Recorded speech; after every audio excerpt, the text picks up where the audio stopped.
Hey guys, welcome back to Himachal Gyan. तो आज हम डिस्कस करेंगे हिमाचल ज्योग्राफी। इसमें आज बिलासपुर डिस्ट्रिक्ट को कवर किया जाएगा। तो इसमें मैंने सब कुछ कवर किया हुआ है और एक वेल ऑर्गेनाइज मैनर में और एक सीक्वेंस में किस तरह से पढ़ना है, ये सब चीज़ें मैंने यहाँ पे डिस्कस की है। तो आप वीडियो को लास्ट तक जरूर देखें। तो चलिए हम फटाफट से इसको कवर करते हैं। सबसे पहले बिलासपुर डिस्ट्रिक्ट का गठन कब हुआ था? तो इसका गठन हुआ था 1 जुलाई 1954 को। ठीक है। नेक्स्ट इसके बाद जो बिलासपुर डिस्ट्रिक्ट का एरिया है वो है 1167 या 1167 स्क्वायर किलोमीटर, जो कि आपका पूरे हिमाचल प्रदेश के एरिया का कितना है 2.10%। ठीक है। तो ये भी आपको इन्फॉर्मेशन याद रखनी है, साथ साथ में ये क्वेश्चंस पूछे जाते हैं एग्जाम में। इसके बाद पॉपुलेशंस कितनी है? 3,82,056। ठीक है, जो कि हिमाचल प्रदेश की टोटल जो पॉपुलेशन है उसका बिलासपुर डिस्ट्रिक्ट 5.57% कवर करती है।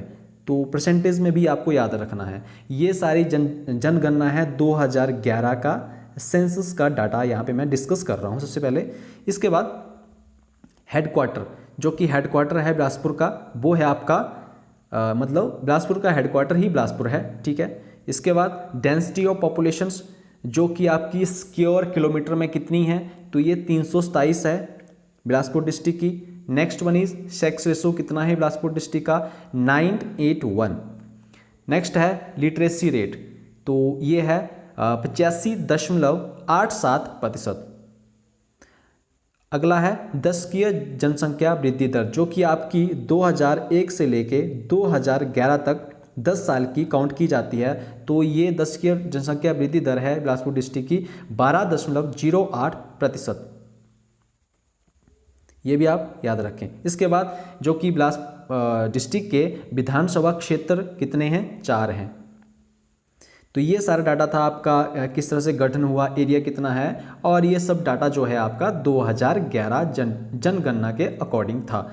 नेक्स्ट वन इज हम इसका जो बिलासपुर एरिया के साथ साथ में कौन सी डिस्ट्रिक्ट अटैच्ड हैं उसके बारे में, उसकी ज्योग्राफिकल पोजीशंस को हम यहाँ पे देखेंगे।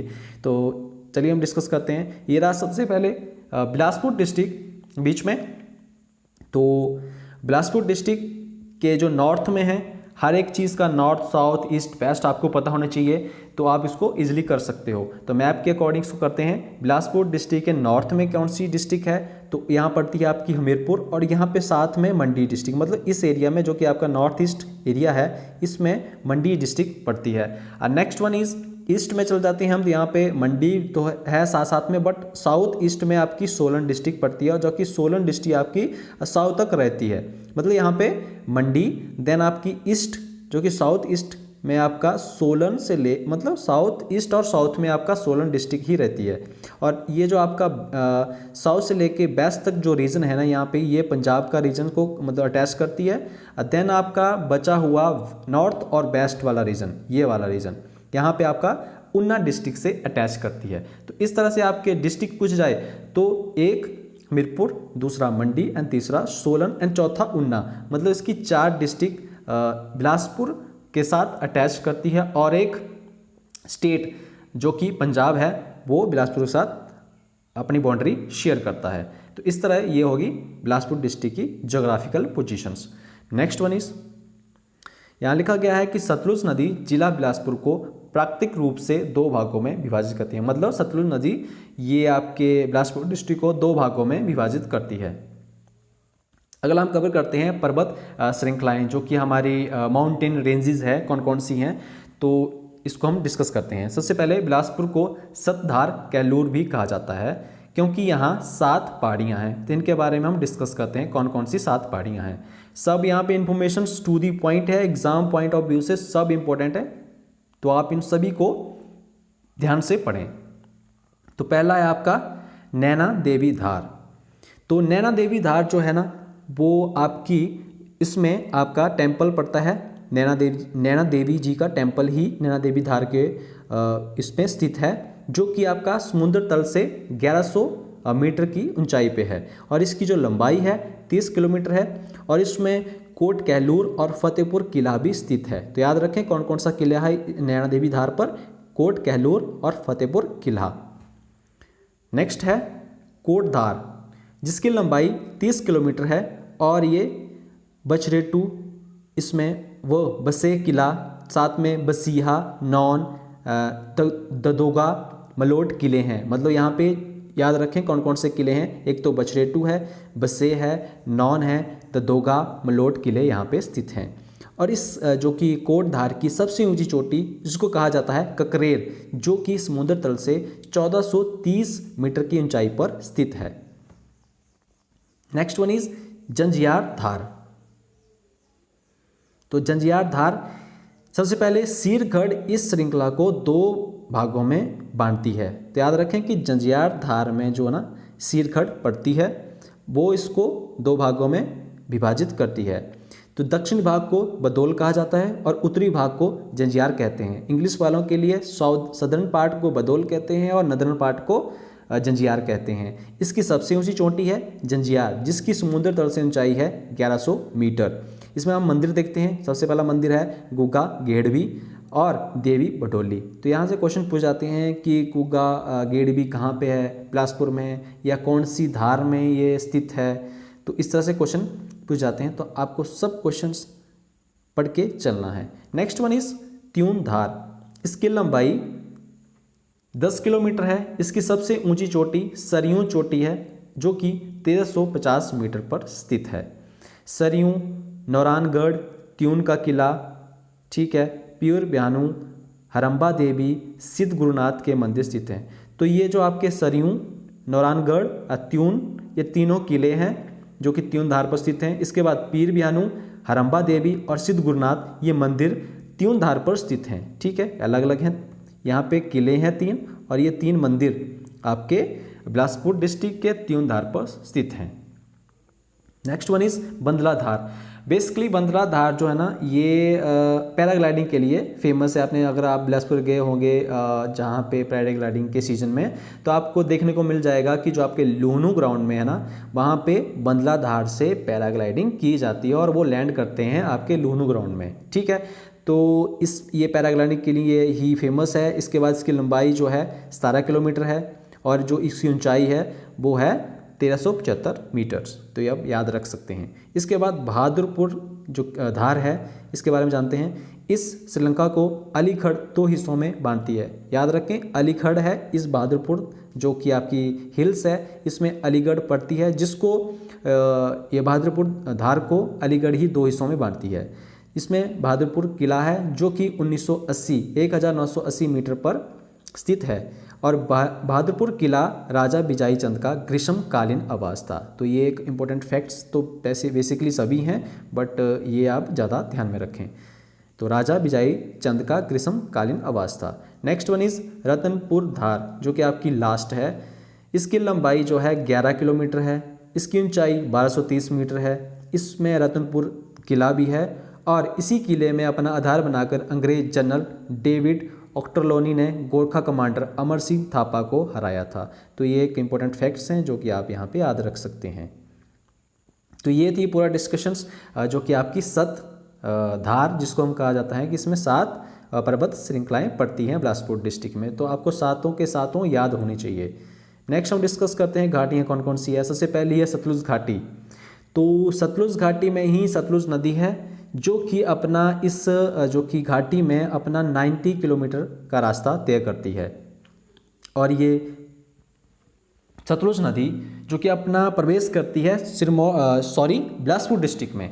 तो ये अपना जो एंटर करती है कसोल कस्बे में एंटर करती है और देन इसको बिलासपुर डिस्ट्रिक्ट को छोड़ती है कौन सी जगह पे, नैला गांव में। फिर ये एंटर कर जाती है आपके पंजाब के स्टेट में। तो अगला है चैंतो घाटी। तो चैंतो घाटी की लंबाई कितनी है, 13 किलोमीटर, जो कि भाखड़ा बांध के साथ है। ठीक है, इसकी मिट्टी जो है ना आपकी जो कि फर्टाइल है, जो कि एग्रीकल्चर के लिए बेस्ट है। इसके बाद भाखड़ा बांध से बनी गोविंद सागर झील भी इस घाटी में स्थित है। तो ये इंपॉर्टेंट क्वेश्चन है कि जो गोविंद सागर झील है कौन सी घाटी के मतलब कौन सी घाटी के स्थित में, मतलब कौन सी घाटी पर स्थित है। तो ये है चैंतो घाटी के साथ साथ आपकी गोविंद सागर झील पड़ती है। तो ये हो गया। नेक्स्ट वन है आपकी दानवी घाटी। तो ये घाटी भादरपुर व बंदला घाटी के मध्य स्थित है। इसकी लंबाई 10 किलोमीटर और चौड़ाई 5 किलोमीटर है। तो ये इन्फॉर्मेशन होगी आपकी घाटियों से रिलेटेड्स। सतलुज घाटी, चैंतो घाटी एंड देन धानवी घाटी, 3 थी। नेक्स्ट हम डिस्कस करते हैं नदियाँ। तो बेसिकली इसमें एक मेन जो रिवर्स है वो है सतलुज। सतलुज देखते हैं कि ये एंटर कहाँ करती है। तो मैंने डिस्कस करा था आपके साथ ऊपर कि ये एंटर करती है कशोल गांव में। इसके बाद वो छोड़ जाती है मतलब इसको ये छोड़ती है नैला गांव में, एंटर करती है कशोल गांव में और उसको छोड़ जाती है नैला गांव, देन ये एंटर कर जाती है पंजाब के स्टेट में। इसके बाद इसी नदी को आधार मानकर सन 1809 में अंग्रेजों व महाराणा रंजीत सिंह के बीच संधि हुई थी। इसके बाद कई विदेशी इतिहासकार व पर्यटक जैसे कि आपके विलियम मूरक्राफ्ट जो कि 1820 में यहाँ पे आए थे, वेरन चार्ल्स ह्यूगल्स 1835 ईस्वी में जो कि जर्मन से थे, तथा जीटी विग्ने 1838 और 39 के बीच में इन्होंने सतलुज नदी के बारे में रोचक विवरण लिखे थे। तो एक आप छोटी सी इन्फॉर्मेशन है, इसको हम याद रख सकते हैं। Next one is Alikhad. Alikhad ये कहाँ से निकलती है? बेसिकली ये निकलती है सोलन के अर्की से निकलकर कोठी हरार से बिलासपुर में प्रवेश करती है। तो ये निकलती कहाँ से है? सोलन के अर्की से, फिर ये कोठी हरार से बिलासपुर में प्रवेश करती है। इसके बाद अलीखड़ बेरी घाट के पास सतलुज में मिलती है। तो ये आपको इन्फॉर्मेशन याद रखनी है। कोठी हरार में बिलासपुर में प्रवेश करती है और बेरी घाट में सतलुज के पास ये मिलती है Alikhad. Next one is Gambarkhad. Gambarkhad Shimla Taradevi जिले से निकलकर, कहाँ से निकलती है? शिमला तारादेवी से निकलकर नेरी गांव से बिलासपुर में प्रवेश करती है। तो नेरी गांव बिलासपुर में प्रवेश करती है और ये नदी ये जो खड्ड है ये डंगरान के पास सतलुज में मिलती है। मतलब गंबरखड़ जो है आपकी नेरी गांव में बिलासपुर में प्रवेश करती है और डंगरान के पास सतलुज में ये मिलती है। ठीक है। Next one is Sirkhad. तो सीरखड़ सतलुज की सबसे बड़ी सहायक नदी है। क्वेश्चन पूछा जाता है कि सतलुज की सबसे बड़ी सहायक नदी कौन सी है? तो याद रखें सीरखड़ है। सीरखड़ में भालगढ़ के पास शुक्रखड़ मिलती है। ठीक है। इसके बाद सीरगढ़ हटवार से बिलासपुर में प्रवेश कर सैरी के पास सतलुज में मिलती है। मतलब ये बिलासपुर में हटवार जगह है वहाँ पे प्रवेश करती है। देन सैरी के पास सैरी की जगह है वहाँ पे सतलुज में मिलती है। इसके बाद 1968 में घुमारवीं के समीप एक नदी पर एक पक्का पुल निर्मित किया गया था। तो ठीक है, वो एक सीरखड़ के ही ऊपर 1968 में इसको निर्माण किया गया था। तो ये थी आपकी रिवर्स। नेक्स्ट वन इज झील। तो यहाँ पे बेसिकली एक ही झील है, वो है मैन मेड लेक। तो गोविंद सागर झील सबसे बड़ी मानव निर्मित झील है। याद रख सकते हैं आपकी सबसे बड़ी मैन मेड लेक है।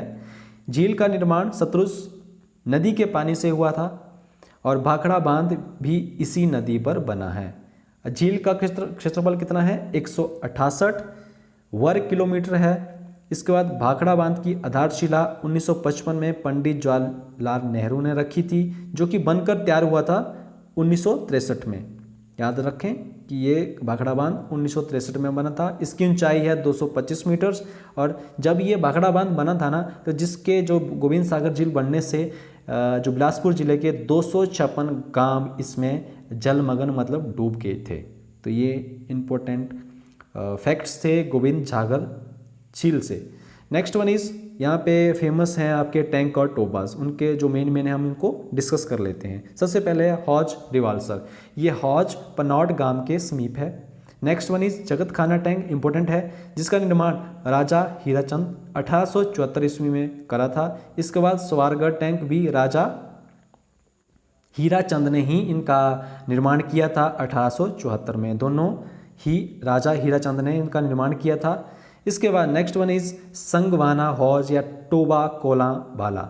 याद रखें संगवाना हौज और टोबा कोला वाला, जिसका निर्माण राजा विजय चंद और जिसका क्षेत्रफल 17,600 वर्ग किलोमीटर है।